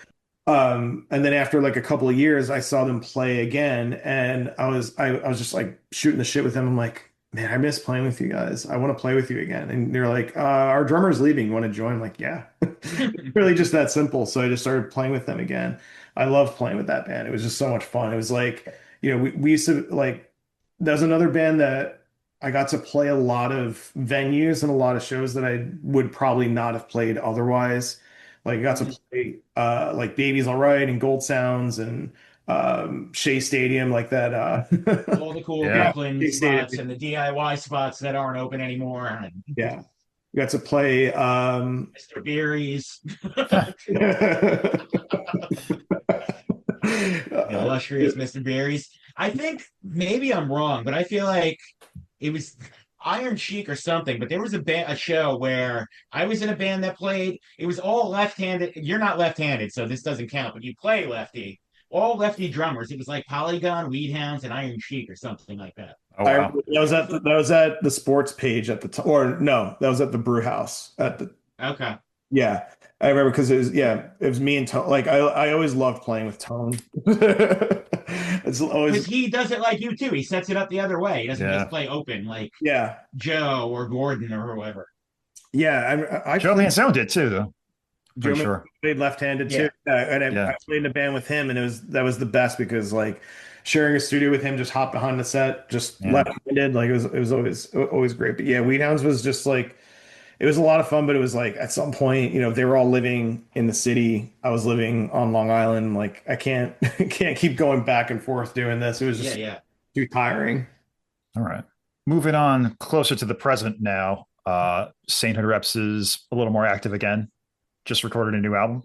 Yeah. So what happened was like during COVID, like very early on, we always like kind of just enjoyed playing with each other. We all, in a lot of ways, like we just really get each other like musically.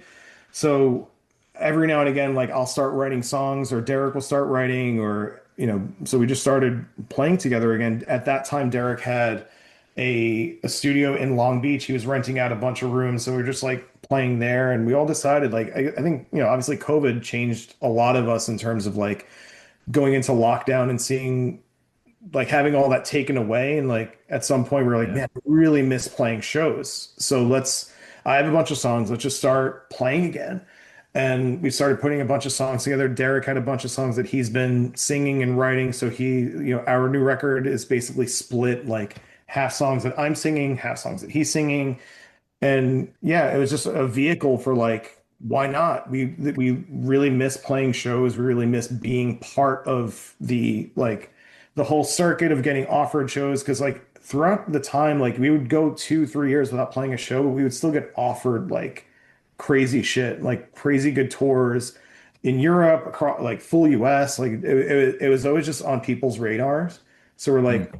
let's just do it. And I I just didn't really like where the band left off with the first two records. I felt like I had better songs. I felt like I had like a lot more to give. So that was the real impetus behind it. I was like, we need to put something else out. I really don't want to leave. Like, if this is the last record or whatever it is, like, I want it to be something that I'm like really super proud of. And I am. Like, we recorded with Brett Romness at Barbershop. It came out incredible. Like it's by far our best material. Like it's so much more advanced and better thought out than what we ever had before. So like, that was basically like the impetus of it is just we want to start like just playing shows again. We're all in a position now where like at one point Derek was like launching his business. At one point, like I was in school or like, what Yeah. everyone kind of had their own thing going, but now it's like, all right, we all have time to do this. We can, if we want to do like some small touring or whatever, we can do it. So it's just the most fun time it's ever been to be in a band with these guys because it's not always fun, but like Right. we're all very much on the same page. And now it's like we're just a bunch of old men playing together. Like that's what it's supposed to be. It's just fun. There's less at stake now. Not like back then, it Yeah. was like, all right, if we don't knock it out of the park with this record, then we're done. So there's like a lot of pressure, and Yeah. I was just like, Stakes is low. Stakes is low. Yeah. There's your album title. well, it's a little late for that, but it's Uh, yeah. The album is called Dull Bliss. It's we had a song called Dull, and we had a song called bliss. So like just There call you it all bliss. There's your answer, Fishbowl. Yeah.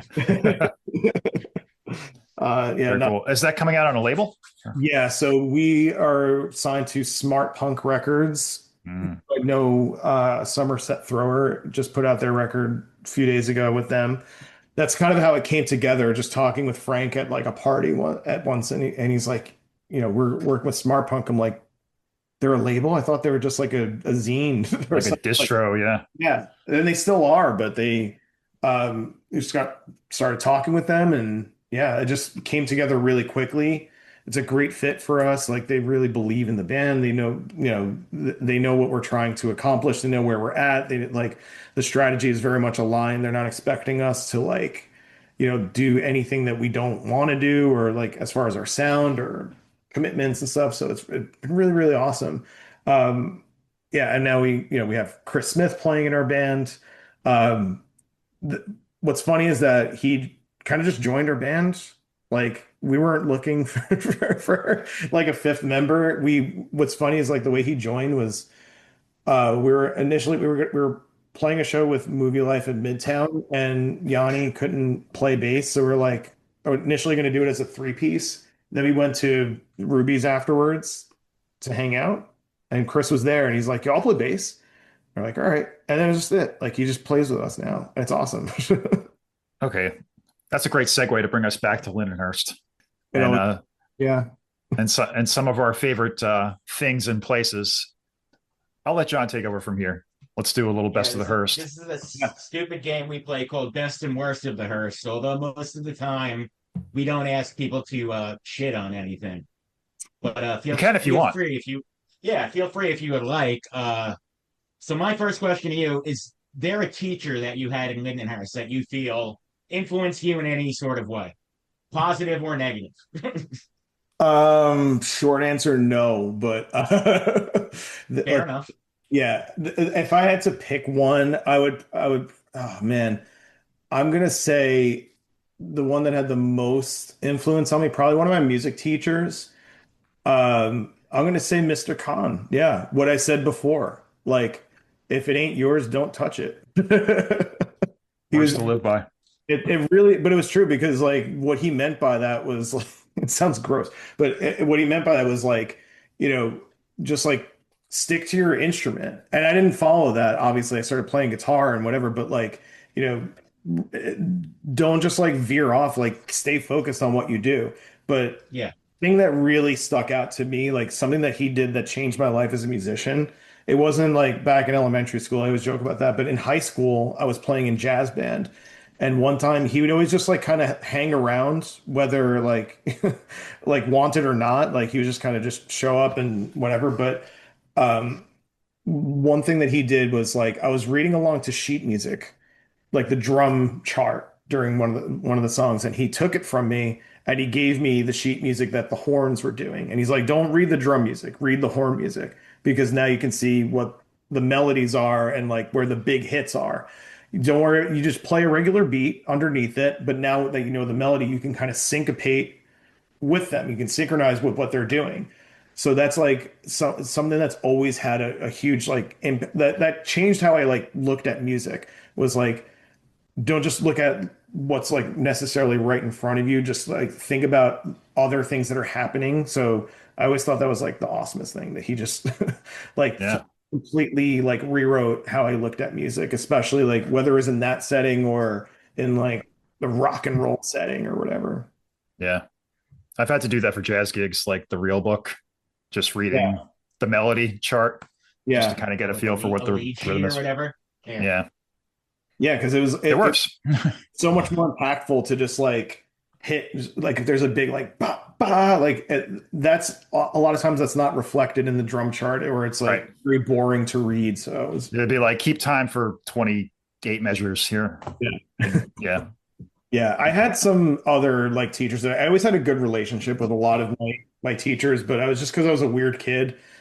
So like uh, I was never like the kind of kid that would argue with teachers or like get in trouble or anything like that. But Yeah. yeah, that was one that stuck out with me. Moving on to the best. This is where we get to food stuff. What is the best pizza place in Londonderry to your in Does it your have to opinion? be all right? Does it have to be in Lindenhurst? Well, tell me what you're gonna say. Could be on the perimeter. So I think there are two honorable mentions that aren't in Lindenhurst, but they're Lindenhurst adjacent. And if you grew up in Lindenhurst, you went to both of these places and adopted them as your own. Do they So both begin with the letter A? one of them, yeah, both of them do. Alitalia in West Babylon Yeah. border, you're a border. So Alitalia in West Babylon and Alberts in Yeah. those are There you go.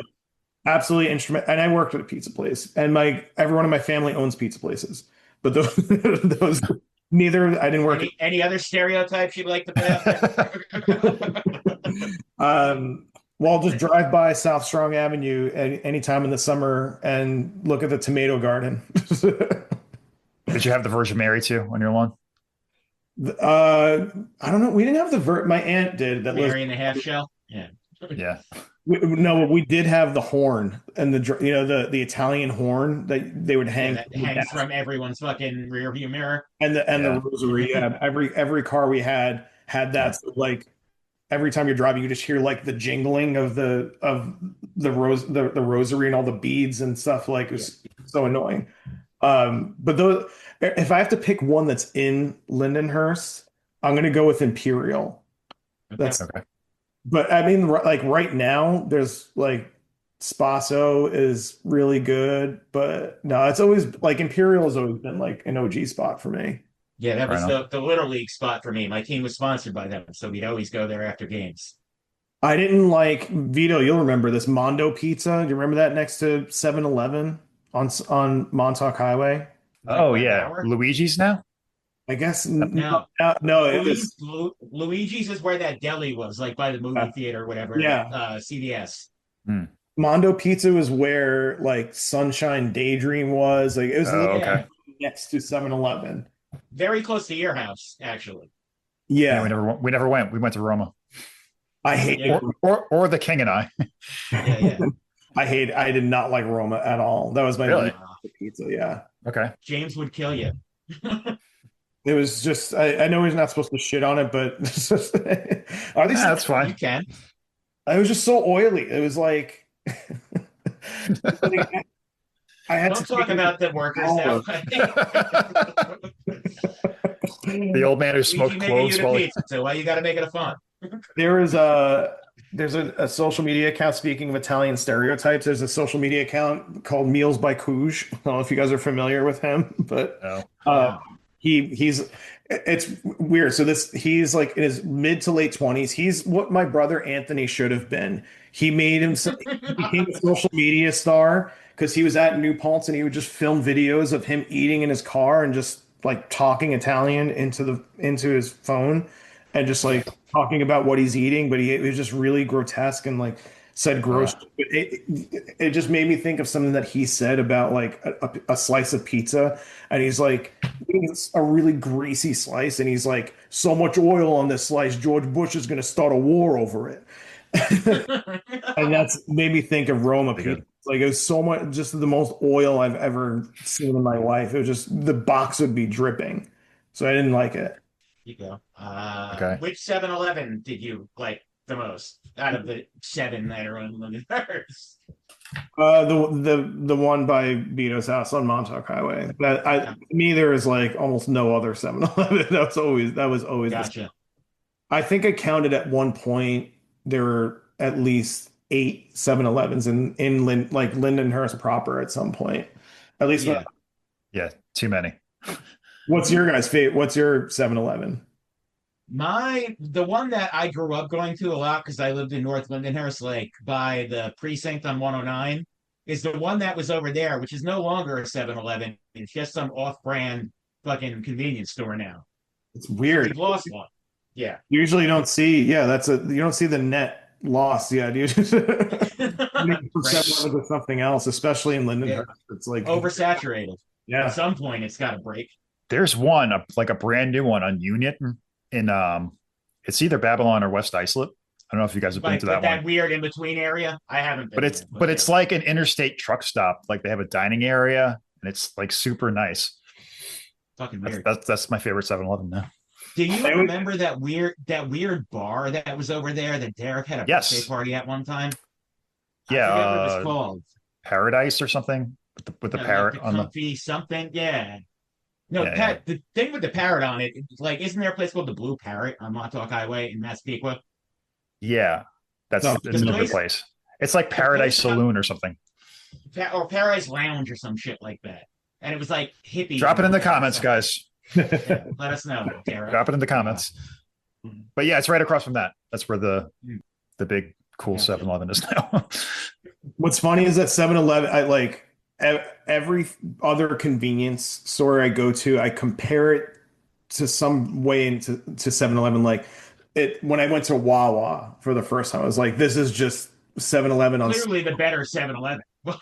It's always a better version of it. Yeah. Yep. Uh-huh. Like a Quick Check is like if 7-Eleven had things I actually want to eat, or like if Sheets is like Yeah. they're all better, but Yeah. They have quick checks here now and they are not working. It's not the same as in Jersey or wherever the There's hell one in it's at. Copeg. Yeah. Yeah, Yeah. yeah. Right. they, Right they target. don't have good sandwiches like they do out of state. They don't. The sandwiches really suck. And I've always liked the Wawa sandwich more than I like a quick check sandwich. Facts. What else we got? Chinese food. Was your family a Chinese food family? Yeah, yes, I'm not a big Chinese food person, but I was very loyal to Dockley Lao. I went there Gotcha. when I was a kid, went there for Chinese New Year every year on school field trips. I drank there when I was 14. That was an elementary school thing? Yeah, Chinese New Year field trip? yep, we would go to Dockley Lao and just Wow. He didn't take but us I was to always get partial Chinese food. always partial to Dockley Lao, but I was, truth be told, not a big fan of Chinese food, but I will argue with anybody over Tang's. Um, I've never been to Tang's, or I never went to Tang's, but I'm a South Shore, South Lindenhurst loyalist, so Mm. we'll defend Dockley Lao to the death. I feel you. I'd only been to Tang's once with Chris Smith and Frank.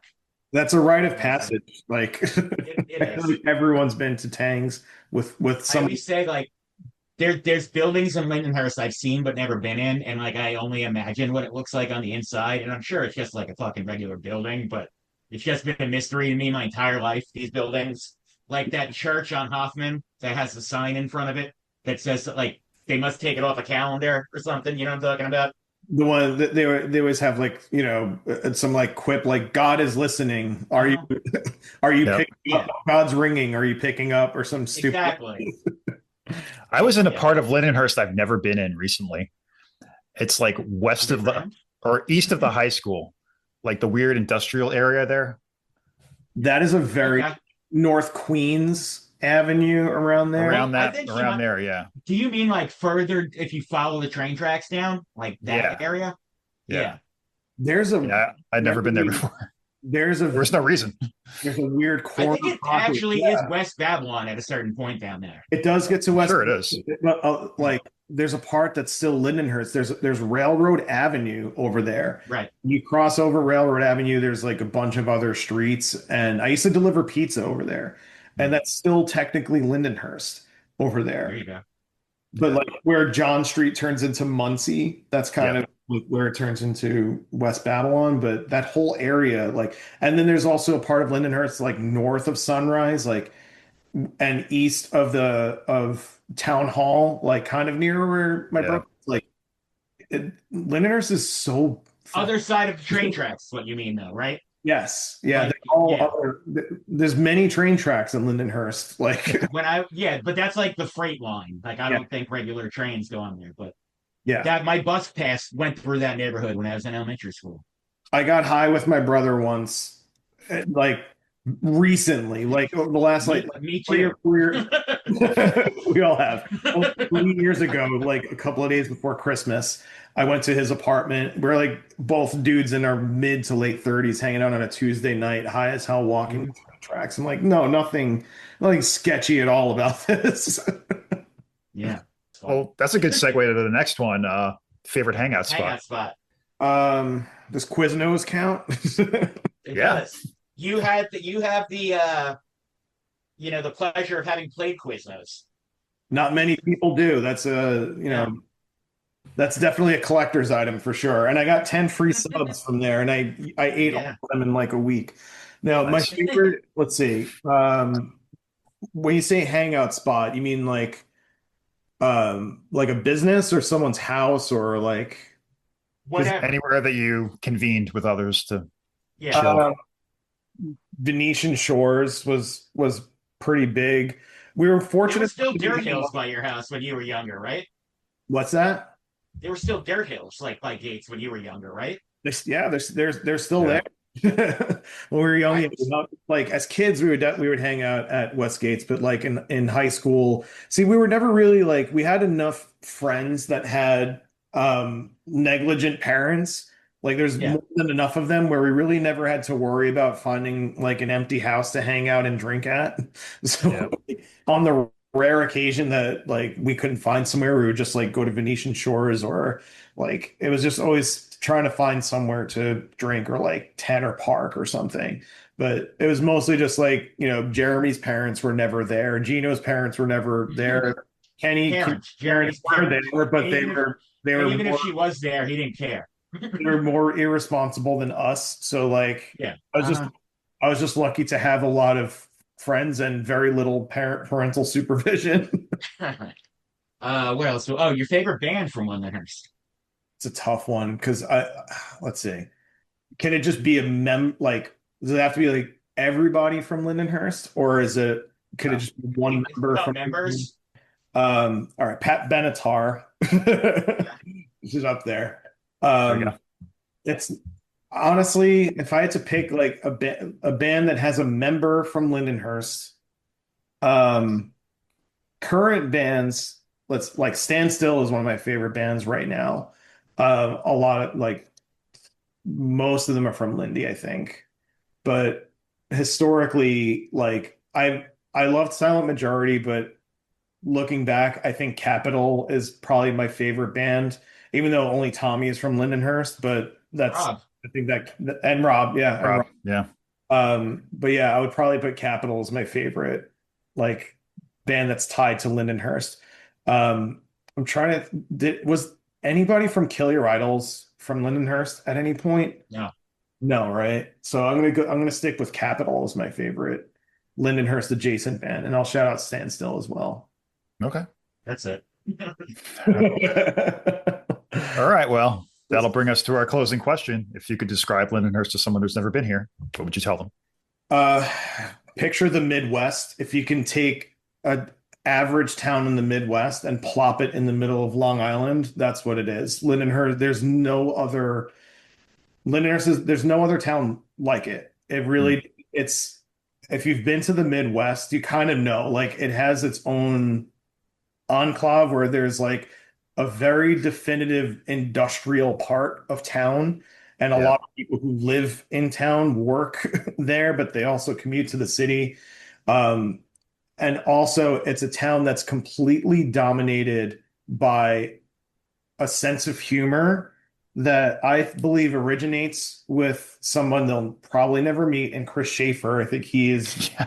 origin of how a lot of us like to this day, like so at my current job, I work with a lot of people in London, and every day, like my disposition is always kind of like, I don't want to say like apathetic, but I just always seem a little bit disinterested or like that's Lindenhurst. Like Lindenhurst did that to me. It made me like, and I'm not saying it like in a bad way. It's more Yeah. just made me skeptical that like it really shaped who I am to the point where like every time I get on a call with them, they're like, Chesco, you all right? And I'm like, yeah, I'm great. What's wrong? Or like, I'm just so it's a little slice of the Midwest on Long Island. And that goes with, like I said, industrial, the drug part, the Mm. wealth disparity, the racial demographic. It's one of the only towns on Long Island that actually is diverse. I mean, it is, it is predominantly white, but there is a side. It's not like the rest The of. diverse part isn't the loud part. Let's say Yeah. that. But, you know, It's gotten more diverse over the years for sure. it's not uncommon to see, you know, people of all races going to your high school and interacting with them and becoming friends with them. Yeah. It's like it's not like living in Merrick and Freeport or living in Garden City and Hempstead, or like the Yeah. segregation that happens on Long Island, which I think is the worst. Dix Hills and Wyandanch. Yeah, like Yeah. Long Island. Crazy. Long Island is a very racist. Yeah. Lindenhurst is definitively, in my opinion, not that. I think, and obviously there is a contingent everywhere, but the way like Lindenhurst kind of embraces, like the mayor of Lindenhurst was at a punk show the other night. So I think there's a realness to Lindenhurst that just most other towns on Long Island. You know his political party, though, right? I can imagine, yeah. But yeah, it's a shame. But I think on a local level, like not to get into politics, local level, a little bit more blurred, but you know, it's different than in Nassau County where they're, you know, letting ICE agents wear masks and telling them to just go nuts. So I guess that's Blakeman, man, he's so cool. We got that going for us. Nice. Does Dan Lauria still swim in the high school gym pool? I hope so. I haven't been there in a while, and they're supposedly rebuilding it. Well, hopefully he'll be swimming there. Mm-hmm. Got that going for you too. All right, brother. Thanks for coming on. Thanks for having me. This is a lot of fun.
Long live the bench.